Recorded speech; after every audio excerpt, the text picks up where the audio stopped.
Purihin ang Panginoon. Viva poong Jesus Nazareno, awit at papuri alay namin sa'yo. Dinggin ang dalangin at pagsamo ng bayan mo. Viva poong Jesus Nazareno. Sa ngalan ng Ama at ng Anak at ng Espiritu Santo, Amen. ang pagpapala ng ating Panginoong Heso Kristo, ang pag-ibig ng Diyos Ama, at ang pagkikipagkaisa ng Espiritu Santo, naway sumainyong lahat. At sumaiyo rin. Mga kapatid, tinipon tayo bilang kaanib ng angkan ng Diyos, kaya dumulog tayo sa maawaing Panginoong nagpapatawad ng lubos.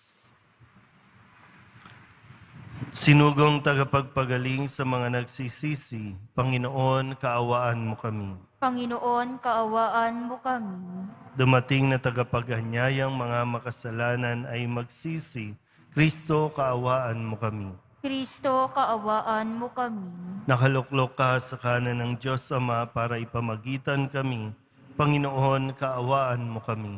Panginoon, kaawaan mo kami. Kaawaan tayo na makapangyarihang Diyos, patawarin tayo sa ating mga kasalanan at patnubayan tayo sa buhay na walang hanggan. Amen. Manalangin tayo. Ama naming makapangyarihan, tanang pinakamabuti, iyong tinataglay. Gawin mong sa aming kaloob ay manuot ang pag-ibig sa iyong ngalang dakila at bantog, upang sa pag-unlad ng aming pagsunod sa pananampalatayang iyong ipinagkaloob, mapagyaman mo ang kabutihang iyong inihandog at ang iyong pinagyaman ay mapanatili mong lubos sa iyong pagsubaybay sa amin at pagkupkob sa pamamagitan ni Jesucristo kasama ng Espiritu Santo magpasawalang hanggan. Amen.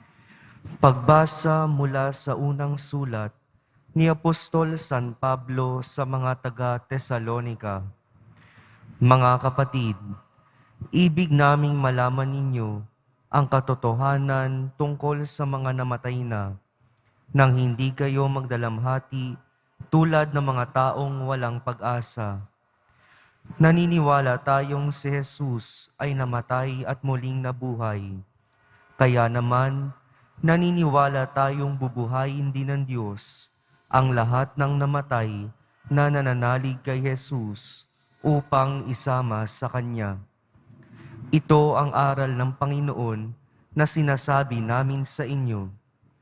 Pagparito ng Panginoon, tayong mga buhay ay hindi mauuna sa mga namatay na.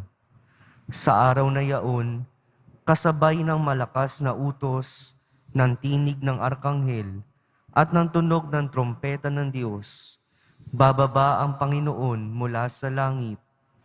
Bubuhayin muna ang mga namatay na nananalig kay Kristo. Pagkatapos, tayong mga buhay pa ay titipunin niya sa ulap at isasama sa mga binuhay upang salubungin sa papawirin ang Panginoon. Sa gayoy, makakapiling niya tayo magpakailanman. Kaya nga, mag-aliwan kayo sa pamamagitan ng mga aral na ito. Ang salita ng Diyos. Salamat sa Diyos. Panginooy paririto upang hatulan niya tayo. Panginooy paririto upang hatulan niya tayo. Purihin ang Panginoon, awitan ng bagong awit. Panginooy papurihan nitong lahat sa daigdig. Kahit sa ay ipahayag na ang poon ay dakila, sa madla ay ipahayag ang dakila niyang gawa. Panginooy paririto upang hatulan niya tayo. Ang poon ay tunay na dakila, marapat na papurihan. Higit sa sino mang Diyos, siya'y dapat katakutan. Ang Diyos ng sanlibutan, pawang mga Diyos-Diyosan. Ang poon lang ang may likha ng buong sangkalangitan. Panginooy paririto upang hatulan niya tayo. Lupa't langit ay magsaya, umugong ang kalaliman. Lahat kayo na nilikha, nasa tubig ay magdiwang. Ang bukirin at ang lahat ng naroon ay sumigaw. Pati mga punong kahoy sa galak ay mag-awitan. Panginooy paririto upang hatulan niya tayo. Ang poon ay pupurihin pagkat siya ay daratal. Paririto sa daigdig upang lahat ay hatulan. Tapat siya kung humatol at lahat ay pantay-pantay. Panginooy paririto upang hatulan niya tayo.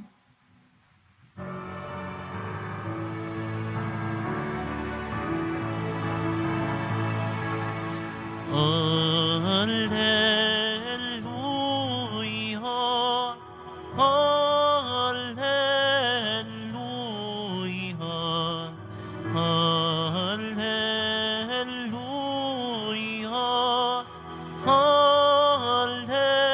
Alleluia. Ikaw, Kristo, ay sinugo upang sa dukay magturo,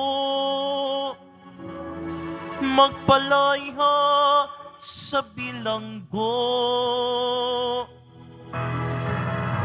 Alleluia, Alleluia, Alleluia, Alleluia.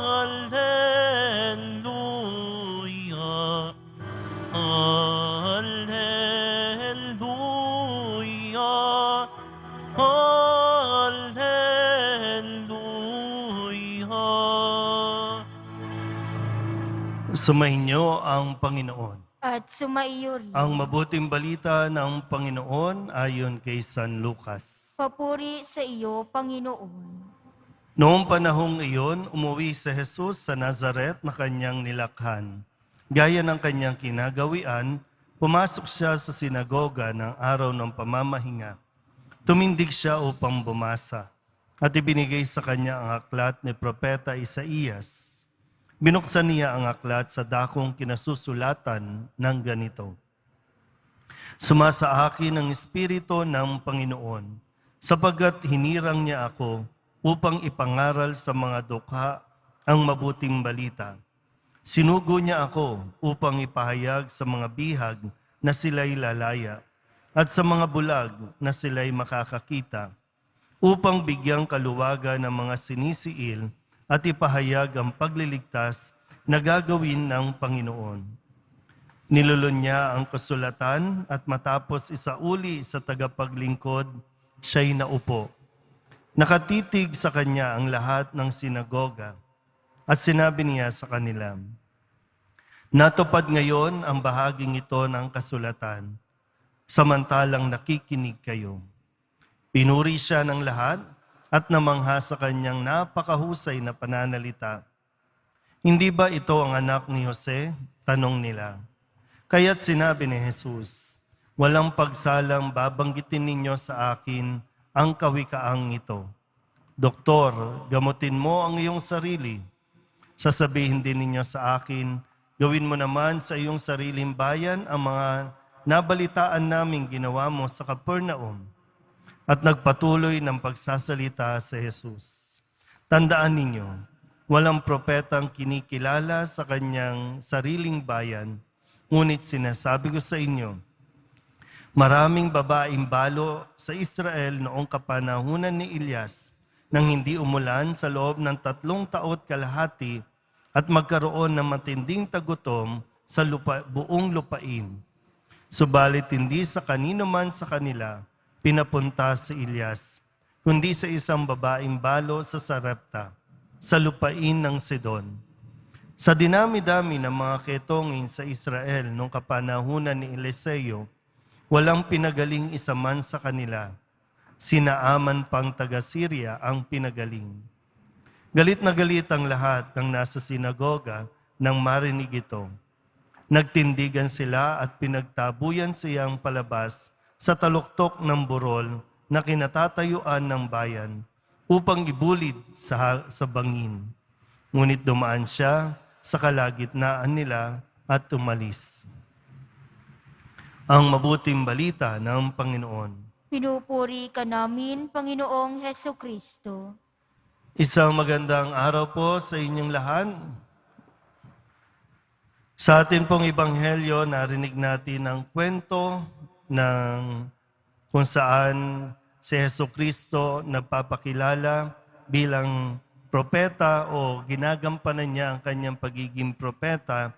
At ang layunin o gawain ng isang propeta ay ipangaral sa mga dukha ang mabuting balita, isinugo para palayain ang mga bihag, makakita ang mga bulag, tulungan ang mga sinisiil, at ipahayag ang pagliligtas na gagawin ng Panginoon. Ito ang layunin ng isang propeta. Malinaw at buong naunawaan nito ni Jesus na siya namang ipinapaunawa sa kanyang mga tagapakinig. Ngayon, bilang isang propeta, yung mga realidad na kapag nagsalita ang isang propeta, nagpahayag ng mabuting balita, mayroong matutuwa, maaaliw, masisiyahan sa kanilang narinig. Pero mayroon din namang hindi matutuwa at hindi ma-appreciate yung pamamahayag na iyong sinasabi. Naranasan yan ni Jesus sa ating ebanghelyo ngayon. Gaya ng nasabi ko, malinaw kay Jesus ang kanyang misyon.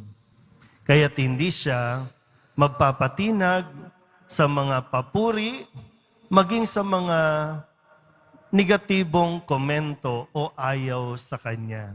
Kasi hindi dito nakabase ang kanyang misyon. Kundi kung ano ang iniatas ng Diyos, yun ang dapat niyang gawin. Na isang magandang paalala din po sa atin, lalo pa ngayon, no?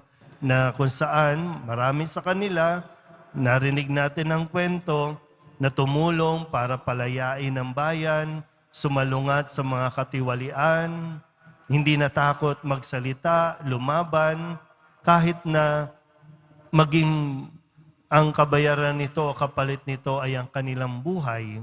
Na kung kailan naman sila namatay, doon naman talaga para bang namulat sa katotohanan ang bayan natin para talagang ipagpatuloy ang laban tungo sa mas mabuting o mas matiwasay na bansa. Nawa po sa atin din mga personal na pakikibaka, personal natin mga buhay, tayo ay nakikibahagi sa pagiging propeta ni Jesus noong tayo po ay binyagan. Kaya sikapin din natin na maisabuhay ang pagiging propeta, ang magpahayag at magsabuhay ng katotohanan. Hindi para magpa-impress, kundi para i-express kung ano ang katotohanan. Mahirap po kasi kung magsasalita tayo at lagi na lang nakadepende doon sa kung ano ang gustong marinig ng mga tao, kung ano ang nakakasaya para sa kanila, kung ano ang gusto lang nilang marinig. Pero ang importante, kung ano ang gustong iparating sa atin ng Diyos. Kung ano ang nais ng Diyos na sabihin natin, lalo tigit mga mensahe na kailangan natin sa panahong ito na marami po ang nalulugmok, marami ang nalulungkot, marami na yung nawawalan ng pag-asa. Pero kagaya ni Jesus, asahan po natin, mayroong mga hindi matutuwa dahil sila mismo ang matatamaan. Mayroong magagalit kasi sila mismo ang hindi makatanggap ng katotohanan. Pero kahit ganun pa man, isang napakalaking kawalan para sa mga taong tumatanggi na marinig o malaman ang katotohanan. Dahil bandang huli, tayo po aabot din sa punto na matatapos ang buhay natin dito sa lupa at haharap tayo kay Kristo at isa ito sa, kumbaga, susuriin sa atin. Namuhay ba tayo? Nagpahayag ba tayo ng naaayon sa Panginoon? O nagpapahayag tayo sa kung ano ang gusto ng tao na marinig nila? Amen.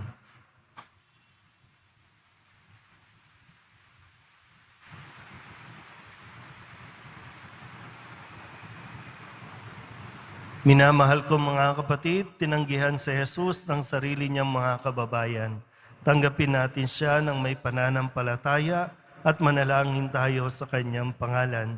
Ang ating pong itutugon, Panginoon, pumarito ka, taglay ang aming kaligtasan. Panginoon, pumarito ka, taglay ang aming kaligtasan. Ang mga pinuno ng simbahan, naway ipahayag ng may katapangan at isabuhay ng may paninindigan ang salita ng Diyos. Manalangin tayo. Panginoon, pumarito ka, taglay ang aming kaligtasan. Sa pamamagitan ni Kristo sa atin, naway mapagtanto ng sandaigdigan ang bukal na tunay na karunungan. Manalangin tayo. Panginoon, pumarito ka, taglay ang aming kaligtasan. Ang mga Kristiyanong magulang, naway maging matatag sa pagsunod kay Kristo na siyang daan, katotohanan at buhay. Manalangin tayo. Panginoon, pumarito ka, taglay ang aming kaligtasan. Ang mga may sakit na nabibigatan sa buhay, naway madama ang presensya ng Diyos sa pamamagitan ng pag-aaruga at malasakit ng kanilang mga pamilya. Manalangin tayo. Panginoon, pumarito ka, taglay ang aming kaligtasan. Ang mga tapat na yumao, naway tumanggap ng kaligayahang walang hanggang buhay. Manalangin tayo. Panginoon, pumarito ka, taglay ang aming kaligtasan. Idulog din natin sa Panginoon ang ating mga personal na kahilingan at mga panalangin para sa ating mga pamilya. Ganon din ang lahat ng mga misang pasasalamat, espesyal na intensyon at mga kaluluwa na hinihiling na ipagdasal sa misang ito.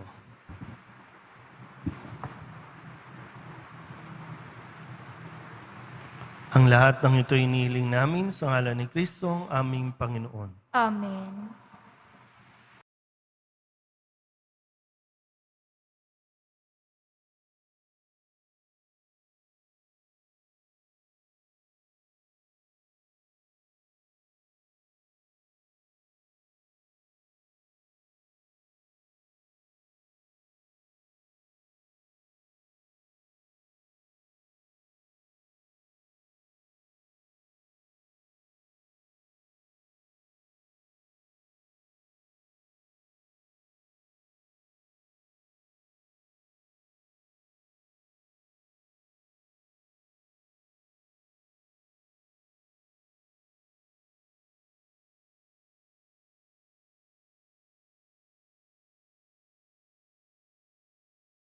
Nalangin kayo mga kapatid upang paghahain natin ang kalugdan ng Diyos sa mga makapangyarihan. Tanggapin nawa ng Panginoon itong paghahain sa iyong mga kamay, sa kapurihan niya at karangalan sa ating kapakinabangan at sa buong sambayanan niyang banal. Ama naming lumikha, ang banal na paghahain ay lagi nawang magdulot ng iyong pagbabasbasa sa aming tumutubos upang ang ginaganap mo sa aming pagdiriwang ay maging lubos na pagkakaloob ng iyong pagmamahal sa pamamagitan ni Jesucristo kasama ng Espiritu Santo magpasawalang hanggan. Amen. Sumainyo ang Panginoon. At sumaiyo rin. Itaas sa Diyos ang inyong puso at diwa. Itinaas na namin sa Panginoon. Pasalamatan natin ang Panginoong ating Diyos. Marapat na siya'y pasalamatan. Ama naming makapangyarihan, tunay ngang marapat na ikaw ay aming pasalamatan. Sa iyong paglingap at kagandahang loob, ang tao'y nilikha mo at pinangasiwa sa sansinukom. Sa hangad mong siya'y iwastong lubos, siya'y pinagdusa mo sa kanyang pagtalikod. Sa iyong paggiliw, iyong ipinahintulot na makabalik siya sa pamamagitan ni Kristo Jesus. Kaya kaysa ng mga anghel na nagsisiawit ng papuri sa iyo, nang walang humpay sa kalangitan, kami nagbubunyi sa iyong kadakilaan. Santo, Santo, Santo, Panginoong Diyos ng mga hukbo, napupuno ang langit at lupa ng kadakilaan mo, o sana sa kaitaasan. Pinagpala ang naparirito sa ngalan ng Panginoon, o sana sa kaitaasan. Ama naming banal, ikaw ang bukal ng tanang kabanalan. Kaya sa pamamagitan ng iyong Espiritu, gawin mong banal ang kaloob na ito upang para sa aming maging katawan at dugo ng aming Panginoong Heso Kristo. Bago niya pinagtiis ang kusang loob na maging handog, inawakan niya ang tinapay, pinasalamatan kaniya, pinaghati-hati ni iyon, iniabot sa kanyang mga alagad at sinabi, "Tanggapin ninyong lahat ito at kanin, ito ang aking katawan na ihahandog para sa inyo."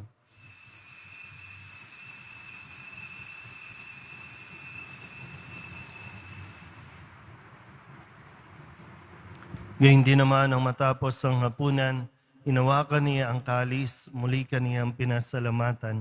Iniabot niya ang kalis sa kanyang mga alagad at sinabi, "Tanggapin ninyong lahat ito at inumin. Ito ang kalis ng aking dugo, ng bago at walang hanggang tipan, ang aking dugo na ibubuhos para sa inyo at para sa lahat, sa ikapagpapatawad ng mga kasalanan.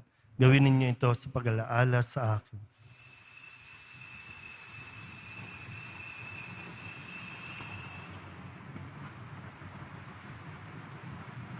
Ipagbunyi natin ang misteryo ng pananampalataya.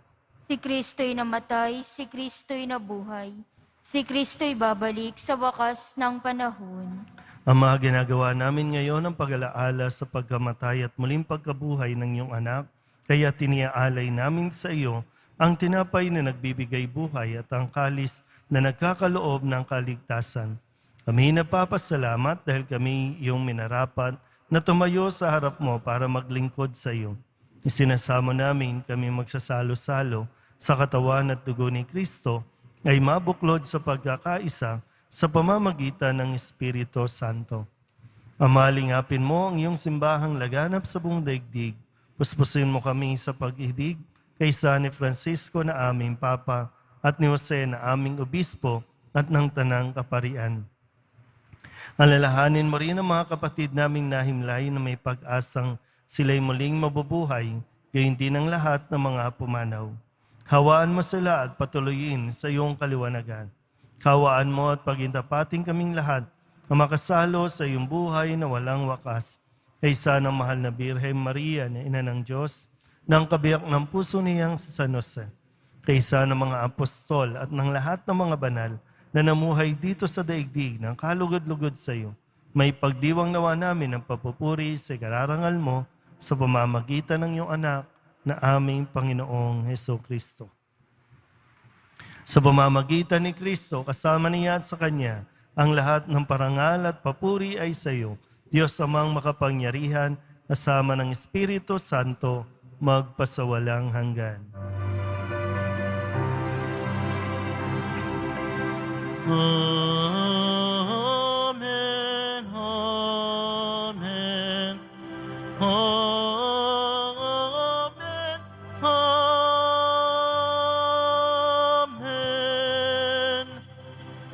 Buong kababaang loob tayong tumawag sa ating Panginoon ng Ama namin. Ama namin, Sumasalangit ka, sambahin ang ngalan mo. Mapasa amin ang kaharian mo. Sundin ang loob mo dito sa lupa para nang sa langit. Bigyan mo kami ngayon ng aming kakanin sa araw-araw at patawarin mo kami sa aming mga sala para ng pagpapatawad namin sa nagkakasala sa amin. At huwag mo kaming ipahintulot sa tukso at iadya mo kami sa lahat ng masama. inihiling namin kami iadya sa lahat ng masama, pagkalooban ng kapayapaan araw-araw, iligtas sa kasalanan at ilayo sa lahat ng kapahamakan, samantalang aming pinananabikan ang dakilang araw ng pagpapahayag ng tagapagligtas naming si Heso Kristo. Sapagkat iyo ang kaharian at ang kapangyarihan at ang kapurihan magpakailanman. Amen. Panginoong Heso Kristo, sinabi mo sa iyong mga apostol, kapayapaan ang iniiwan ko sa inyo, aking kapayapaan ang binibigay ko sa inyo. Tunghayan mo ang aming pananampalataya at huwag ang aming mga pagkakasala. Pagkalooban mo kami ng kapayapaan at pagkakaisa ayon sa iyong kalooban, kasama ng Espiritu Santo, magpasawalang hanggan. Amen. Ang kapayapaan ng Panginoon ay laging sumainyo. At sumaiyo rin. Magbigayan po tayo ng kapayapaan sa isa't isa. Kordero ng Diyos na nag-aalis ng mga kasalanan ng sanlibutan, maawa ka sa amin. Kordero ng Diyos na nag-aalis ng mga kasalanan ng sanlibutan, maawa ka sa amin. Kordero ng Diyos na nag-aalis ng mga kasalanan ng sanlibutan, ipagkaloob mo sa amin ang kapayapaan.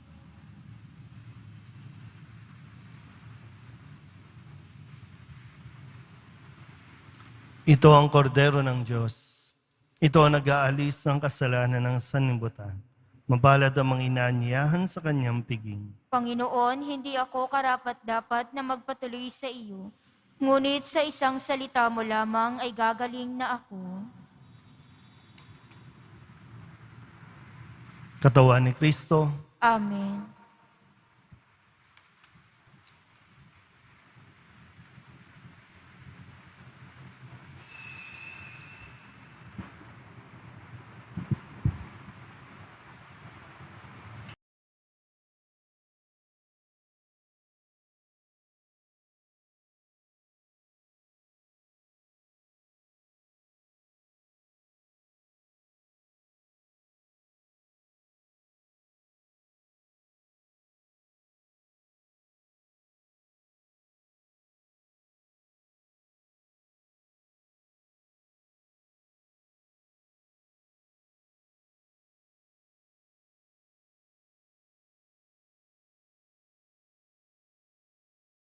manalangin tayo. Ama naming mapagmahal, kaming nagsalo-salo sa pagkain mong bigay ay umihiling ng lakas mong inilalaan upang ang kagandahang loob namin madagdagan sa paglilingkod namin sa iyong kadakilaan nang nagpapaalab sa pag-ibig namin sa kapwa-tao sa pamamagitan ni Jesucristo kasama ng Espiritu Santo magpasawalang hanggan. Amen. Sumainyo ang Panginoon At sumaiyo rin. at pagpalain kayo ng makapangyarihang Diyos, Ama at Anak at Espiritu Santo. Amen. Tapos na ang banal na misa, humayo tayo sa kapayapaan ng Poong Jesus Nazareno. Salamat sa Diyos. Magandang araw po.